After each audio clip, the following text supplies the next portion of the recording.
এখন হার্টের সমস্যা, ওই যে বলছি না কোলেস্ট্রল বাড়ছে, এখন কি করতে হবে? এখন স্টেরয়েড ড্রাগ লাগবে, এখন বেটা ব্লকার লাগবে, অ্যাসপিরিন লাগবে, লাগবে না? নাহলে তো হার্ট অ্যাটাক হবে।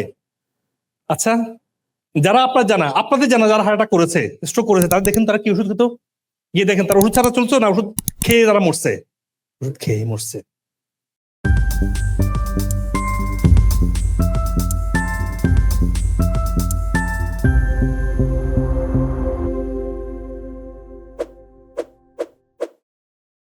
আপনার উদ্দেশ্য হচ্ছে আপনার হার্ট মাসেলের ইনফ্লামেশন কমানো, আপনার প্রসেস খাবারটাকে বন্ধ করেন, আপনার হার্টটাকে রিজেনারেট করেন, এক্সারসাইজ করেন, পজিটিভিটি নিয়ে আসেন।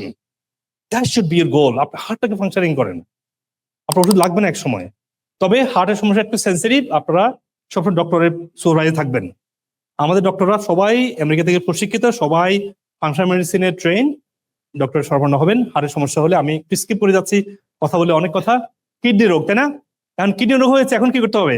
এখন তো আর ভালো হবে না, কারণ এটা কিডনি আস্তে আস্তে খারাপ হবে। এরপরে এরপরে কি হবে? ডায়ালাইসিস, এরপরে কিডনি ট্রান্সপ্ল্যান্ট।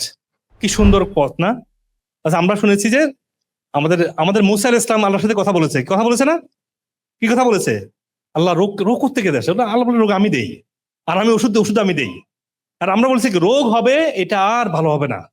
বিশ্বাস করুন ভাই, স্টেজ 3 পর্যন্ত আমাদের 100% সফল কিডনি রোগকে রিভার্স করতে, 100%।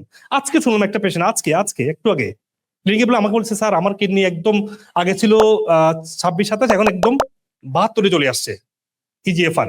আমি জাস্ট হাঁটতেছি, আমার বলতেছে। এটা প্রতিদিন প্রতিদিন আমরা এভাবে পেশেন্ট পাচ্ছি।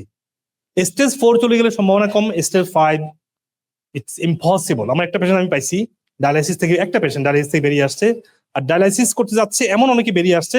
বাট আমি বলছি না স্টেজ 4 মানে ভালো হয়ে যাবে, এটা বলছি না, হতেও পারে। কিন্তু স্টেজ 5 মানে already kidney is not working anymore, that's the different story. But আপনার কিডনি ধ্বংস হওয়ার কারণটাকে আপনাকে বুঝতে হবে। আপনার ব্লাড প্রেশার কনস্ট্যান্টলি কিডনিকে ড্যামেজ করছে, কনস্ট্যান্টলি।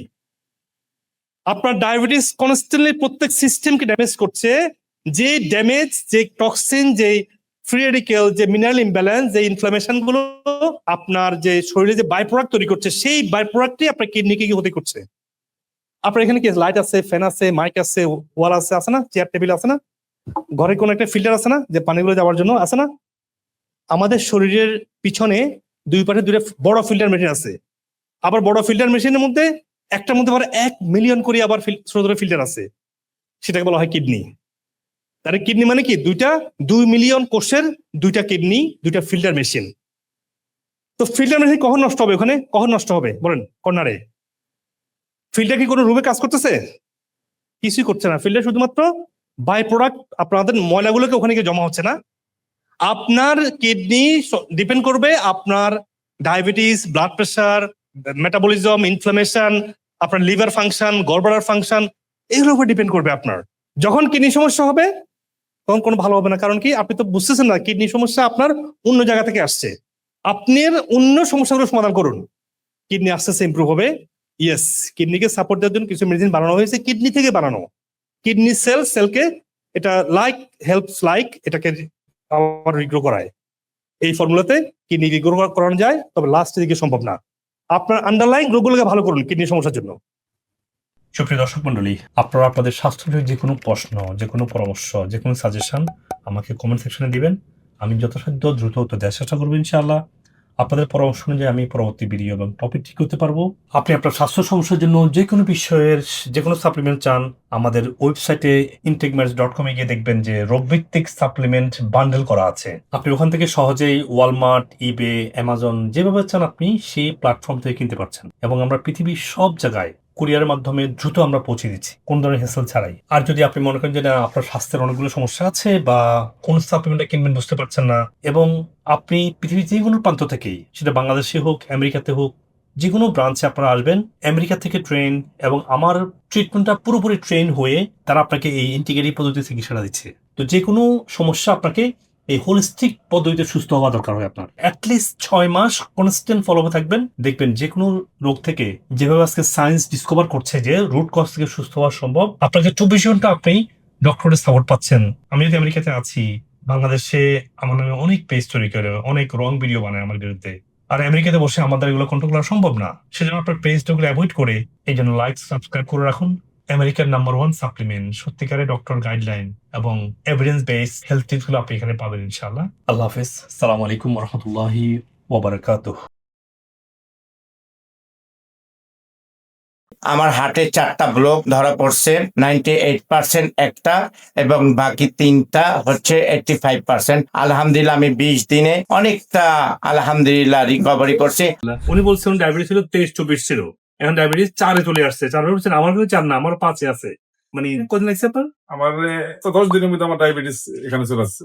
মানে 10 দিনের মধ্যে সুগারটা ফ্ল্যাট চলে আসছে। পেটটা ফাঁপা থাকতো, পেটে গ্যাস হইতো, কোনো শান্তি পেতাম না, বিশেষ করে লাঞ্চের পরে গ্যাসের প্রবলেমটা ফেস করতেছিলাম। আমার কাছে মনে হচ্ছে না যে এটা মনে জেনুইন প্রবলেম। আসলে আমি খুবই হ্যাপি। আমি 2019 সাল থেকে সিকেডি রোগী ভুগতেছি। আমি চিন্তা করছি আমি তো হয়তো আগামী রমজান পাবো না। এইভাবে আমি এটা মাথায় নিছি যে আগামী রমজান আমার জীবনে হয়তো আসবে না, হয়তো আমার কিছুদিন পরে ডায়ালাইসিস লাগবে। কিন্তু যে আমি আজকে আসলে গতদিন যে আমি এই সাকসেসটা দেখবো ইনশাল্লাহ, এখন আমার মরে গেলে আর কোনো আফসোস নাই। 27 তারিখ আমি পরীক্ষা করি, ওরে দেখে অবিশ্বাস্য, আমার মানে কি বলবো, এত খুশি যে আমার জিএফআর 43 থেকে 59। মাথায় ব্যথা আসলে 5 ঘন্টা 6 ঘন্টার মতো এরকম আমার কষ্ট হইতো আর কি। সচরাচর আমরা যেটা করি আর কি, যে মাথা ব্যথার যে ওষুধগুলো আছে সর্বোচ্চ আমরা টাপনিল যেটা ব্যবহার করতাম। আমার অবস্থাটা এরকম হয়েছে যে শেষ সময় আমার টাপনিলও বেশি একটা কাজ করতো না। আমার ধারণাই ছিল না যে বাংলাদেশে এরকম একটা ট্রিটমেন্ট আছে। আমার এখন আলহামদুলিল্লাহ বলতে গেলে আমার পেইন এখন হয়ই না, আলহামদুলিল্লাহ। আমি নিজেও অবাক যে উনি মানে কে নিয়ে ভর করে, লাঠি দিয়ে ভর করে এসেছিলেন। তো আজকে ওনাকে দেখলাম উনি লাঠি ছাড়া হাঁটছেন, তো ভালো জিনিসটা সত্যি এনকারেজিং। অস্টিওআর্থ্রাইটিসের অনেক চেঞ্জ ইমপ্রুভ হয়েছে এবং পার্কিনসন্স এর সাইনটা একটু কমে আসছে, কমে গেছে, অনেক কমে গেছে। আমি এখন লাঠি ছাড়া হাঁটি, আমার দলের যে ব্যথা ছিল ব্যথা নাই।